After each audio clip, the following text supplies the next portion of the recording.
নমস্কাৰ বন্ধুসকল, আজি ৰবিবাৰ। এয়া দেখিছে গোৰেশ্বৰ মেইন টাউন বন্ধ। আজি শনিবাৰ আৰু ৰবিবাৰ সম্পূৰ্ণ বন্ধ থাকে লকডাউনৰ বাবে। আমি আজি যাম বানপানী চাবলৈ। গোৰেশ্বৰৰ পৰা ৰঙিয়া সংযোগী পথ পুঠিমাৰী নদী হয়, নৈখন হয় যিটো ৰাস্তা। মই আগতে কেতিয়াও দেখা নাই এনেকুৱা পানী হোৱা। আগতে হৈছিলে হেনো, আকৌ এইটো বছৰ হৈছে 2004-05 তেনেকুৱাত হৈছিলে এবাৰ আকৌ হেনো মাথাউৰি ভাঙিল, মাথাউৰি ছিঙি গ'ল। এয়া দেখিছে যোৱাকালিৰ পৰা ইয়াতে সম্পূৰ্ণ পানী। আজি মই ভিডিঅ'টো কৰিছোঁ ৰবিবাৰে, হয়তো ভিডিঅ'টো আপলোড দিওঁতে এদিন দেৰি হ'ব পাৰে। চাওক, আমাৰ ঠাইত বাৰু পানী নহয় গম পাইছোঁ, আমাৰ অলপ ভাল লাগিছে, তথাপিও ভাবিলে দুখ লগা। কাৰণ আমাৰ ঘৰৰ মজিয়াত এগিলাচ পানী পৰিলে কেনেকুৱা লাগে, আৰু ইয়াতে গোটেই পানীৰ মাজত আমি ৰাস্তাই যাম, ছাইডলৈ যাব নোৱাৰোঁ। আৰু দেখিছে ভোকৰ পথাৰখন আৰু সোৱাদৰ পুখুৰীটো গোটেই ডুবি গ'ল। মানুহবিলাক দেখিলেই দুখ লগা। মানুহবিলাকৰ মুখত হাঁহি, প্ৰথম পানী উঠিছে তেনেকুৱা হাঁহি, কিন্তু এদিনৰ পিছতে কেনেকুৱা এটা অৱস্থা হ'ব তেওঁলোকৰ, বা যিখিনি মানুহ ইয়াৰে কেনেকুৱা অৱস্থা হ'ব ভাবি চাওকচোন, ভাবিলেই দুখ লগা।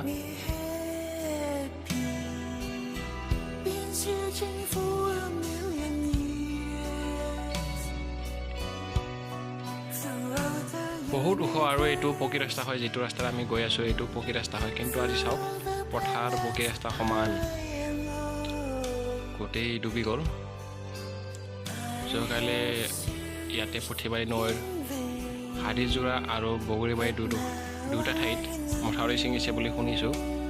ঠাইলৈ যোৱাটো সম্ভৱ, তথাপিও আমি যিখন গাঁও দেখিছোঁ এইখন নাৰামাৰী, হাৰিযোৰা, তেনেকুৱা কেইখনমান গাঁও।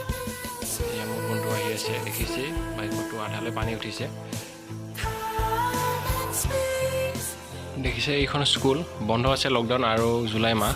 আৰু ইয়াত দেখিছে সুন্দৰ ঘৰটো, কিন্তু চাৰিওফালে পানী।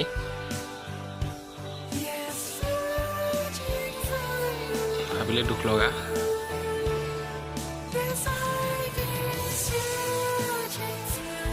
ঘৰ আছে, ঘৰটো ওখ হোৱাৰ বাবে পানী উঠা নাই, কিন্তু চাওক বাকীবিলাকৰ গোটেই ডুবি গৈছে। ৰাতিলৈ বেছি পানী আছিলে, এতিয়া অকণমান কমিছে, এইবিলাক গোটেই সহায় লৈ গৈছে। চাওক জীৱ জন্তু কেনেকুৱা আলিনি হৈছে, কেনেকুৱা কষ্ট। এই কুকুৰকেইটাও থকা ঠাই নোহোৱা হৈছে। কুকুৰকেইটা অকণমান ওখ ঠাই পাইছে, য'ত আমি থিয় হৈছোঁ তাতেই কুকুৰকেইটাও আছে।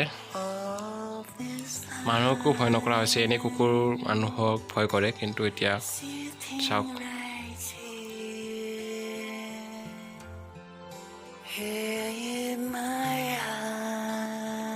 বহুতো মানুহ আহিছে ইয়াতে পানী চাবলৈ, আৰু খোজকাঢ়ি গৈ আছে।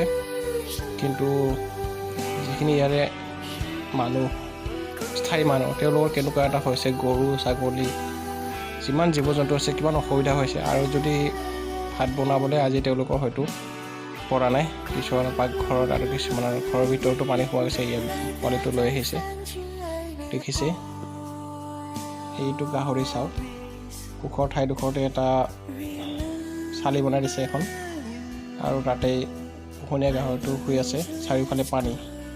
কি খাব আজি সি, কি দিব তাক আজি? নিজে মানুহে খাব নে তাক দিব?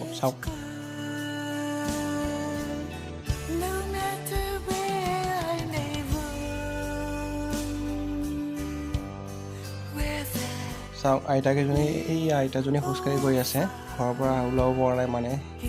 আৰু চাওক চোতাল যেন এনেকুৱা এখন নৈ হৈ গৈছে, চোতালৰ মাজেৰে কেনেকৈ সোঁতত পানী বৈ আছে।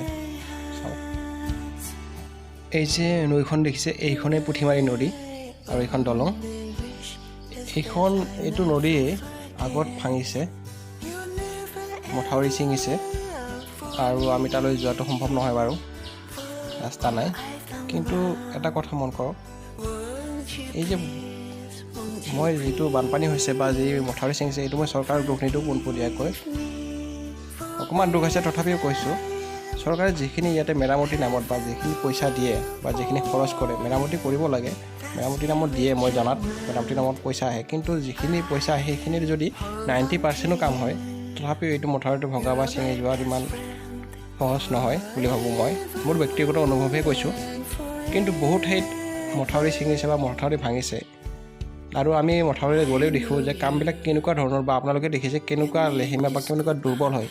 সেয়েহে মই অনুৰোধ কৰিছোঁ যেন যিখিনি পইচা দিয়ে বা যিখিনি চৰকাৰৰ পৰা দিয়ে সেইখিনি যেন কামখিনি কমচে কম 90% টকাৰে ভালদৰে মজবুত হয়। চাওক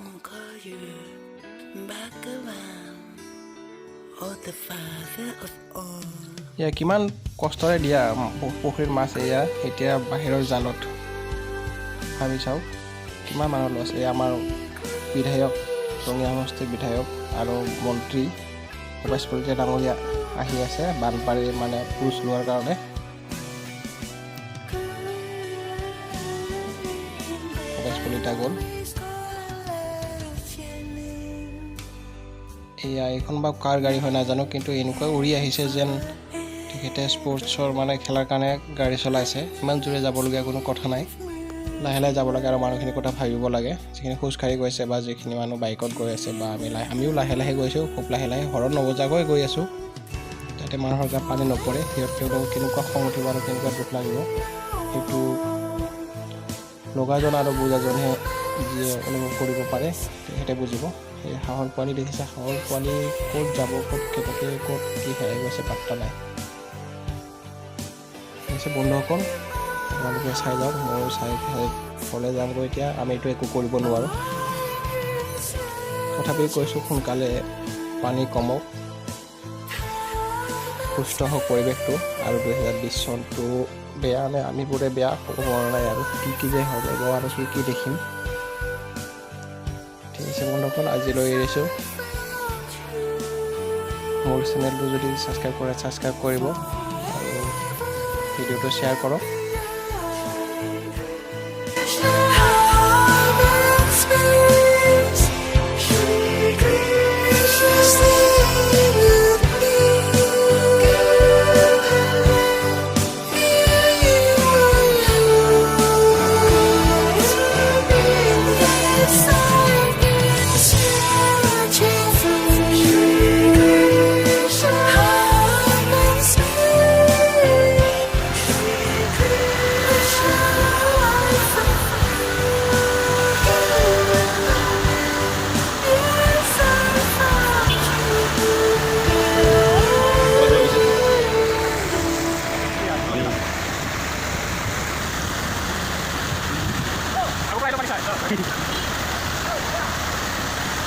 পানী সেইটো বেছি অলপ